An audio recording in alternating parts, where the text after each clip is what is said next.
Hey guys, I am here with Kelsey. How's it going? Pretty good. How about yourself? I'm doing really well. So a couple people on Patreon have asked me, and I get this question a lot.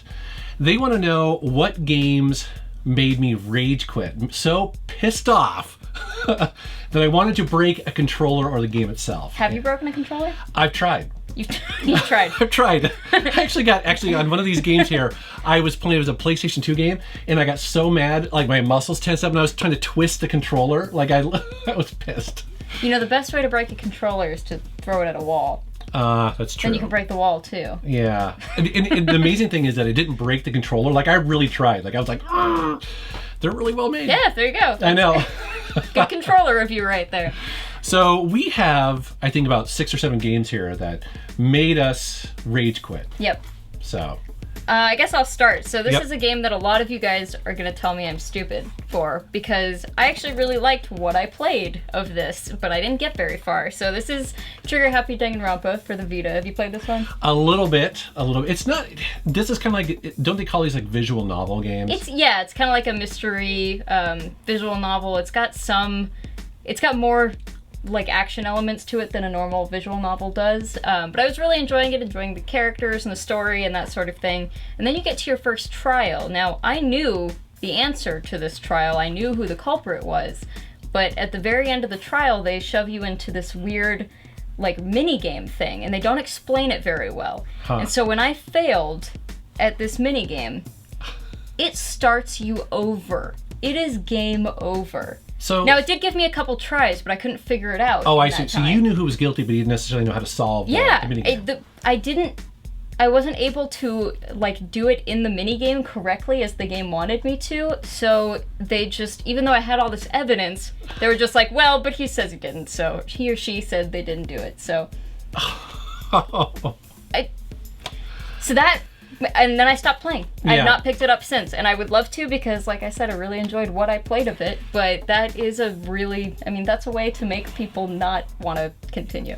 So, okay, so this next one is a similar situation. So, Destroy All Humans. Have you played this? I love this game. I know, me too, right? When this came out, this is such a fun game because you basically play as a Furon. I think it's basically the alien that's coming down to Earth to help prepare for an invasion. So you basically play as the bad guy, right? And you kill people, you extract their DNA. It's kind of open world.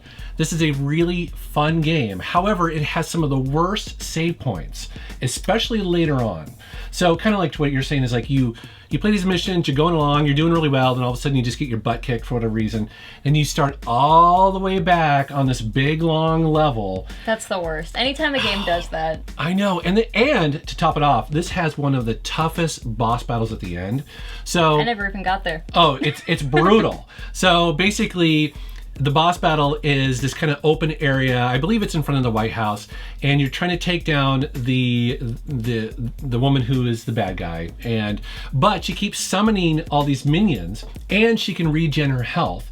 And you are also trying to pick up all your weapons as you're going along, because you're shooting off of ammo and stuff like that. You're dropping bombs at her. She's regenning her health. She's bringing all these extra minions, and it's a nightmare. I mean, it's so frustrating to play. Oh my god. And if you don't do it, you start over. It's like, did you ever beat it? No. I watch people on the internet beat it, and I've done that before. Yeah, so this is a game, but this is an example of a game where I really wanted to love it, and I loved it for a lot of it, except for those missions that were just a little bit too tough. Yeah. Well, I'm gonna go now with a game that I didn't like at all, and it made me rage quit pretty quickly, because it's not even really a game. This game destroyed Animal Crossing, which is one of my favorite series. So, Animal Crossing Amiibo Festival is not a game. It's sort of like Candyland, I guess, which, as most people know, is like a baby's game. It's as little you can do while still being a board game. There's nothing that actually does strategy. Things just happen. So that's what this is. Now, there are strategic elements. There's a turnip market in the game called the Stalk Market, and you can sort of, in between turns, kind of bet on that, but in the end it doesn't really do anything for you, so it's just kind of a thing to do during the game while it happens. So you need amiibos to play this game, first of all. But so it sounds like it was marketed as a legit game, because that's when you bought it, right? Yeah. Because you're like, woohoo, like more Animal Crossing. Yeah, and you know, I thought it was going to be more like Mario Party. Right. Which is fine. Would have been cool with an Animal Crossing skin over it. I would have even dealt with the fact that you need amiibos to play that. What's so dumb about this game is every time you roll the dice, you need to tap an amiibo. Oh, so you're passing around the gamepad, and just every person has to be like, oh, okay, grab the amiibo and fumble it on there. It's so bad. Anyways, this just sits in my collection looking pretty because the amiibos in it are cute. And you got duped into buying it. Yeah, and it is literally, at the time of filming this video, on sale, GameStop's website, this entire bundle for $9.99, brand new. That is how bad this game is. It was a $60 game. All right, so these next 2 games are going to be somewhat controversial, but I'm sticking by my guns here. Grand Theft Auto, Vice City, and San Andreas. I can back you up a little bit because I know what you're referring to. Oh my God. So first of all, I love this series, and especially Vice City. I mean, this is speaking my language. I'm a child of the 80s. I love this game until I got, in both of these actually, those stupid remote control airplane missions. Yep. They're horrible. Anything flying in Grand Theft Auto, I basically can't beat. Even in Grand Theft Auto 5 with the Trevor missions where you're flying the airplane. Those were tough.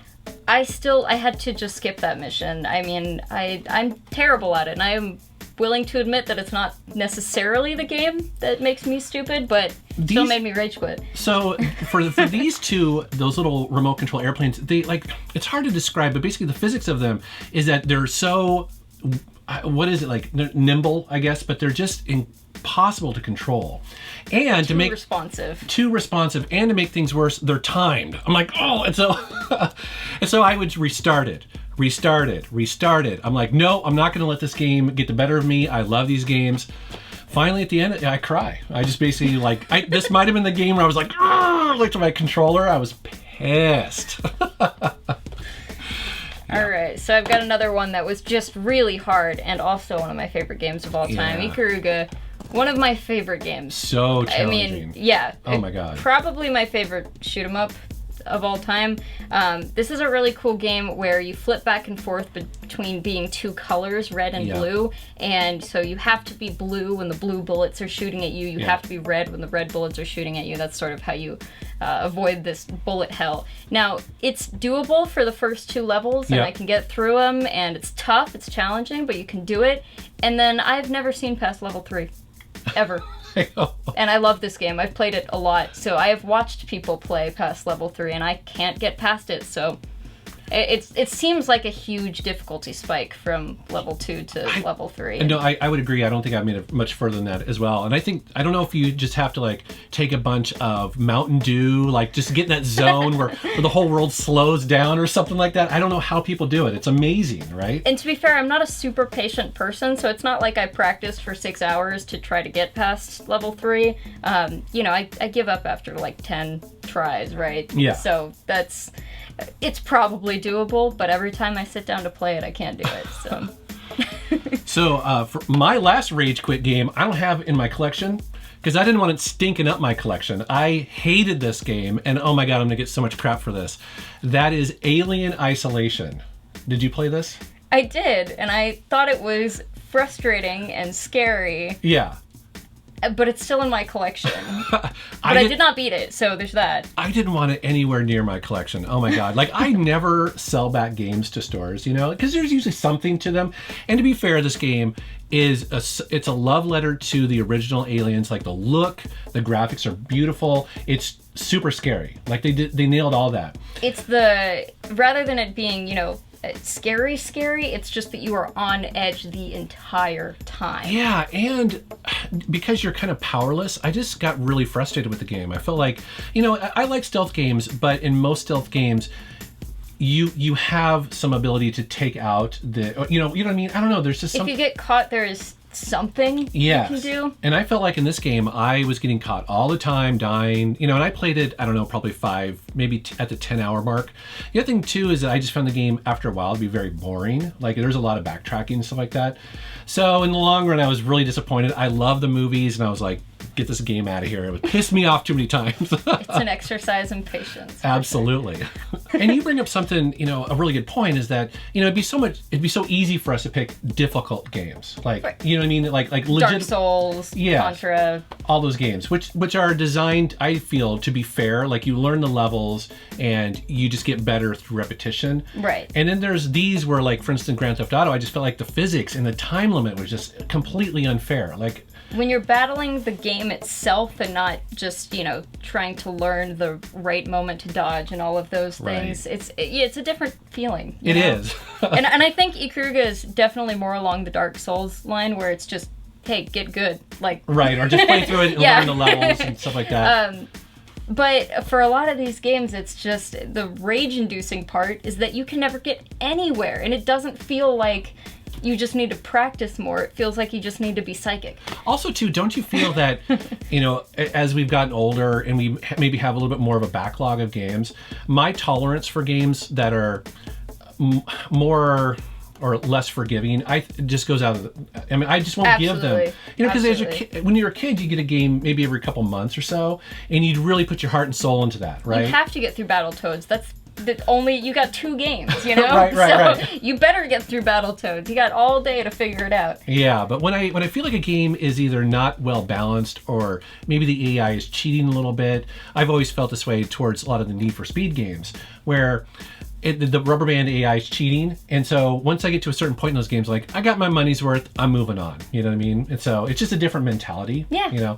I think some people definitely have that ability to push through, get the maximum amount of entertainment out of their dollar, Yeah, I don't, at this point in my life when I've played so many games, I don't always have the energy to spend 6 hours on a single boss battle. Right. So I totally get that. All right, so we'd love to know down in the comments, what are some of your rage quit games? Is that the term? Rage-inducing? Games that made you rage quit? Or almost break a controller.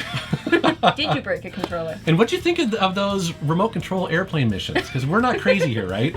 All right, where can people find you on the internet? You can find me on Twitter at KelseyLewin, or my YouTube channel, which is just youtube.com/KelseyLewin. I also have a podcast, at Game Blitz Show. That's right. All right, guys, thanks for watching. Take care. This video reminds me of a coworker that once sat down and played Ninja Gaiden Black on the original Xbox every single night until he beat that thing. And I remember he came in a couple times and was like, I hate this game. I'm never going to beat it. It's so difficult. And then after about a couple weeks, he came in one day and he had this glow about him, and he finally beat that game. It was very rewarding, and I was pretty impressed.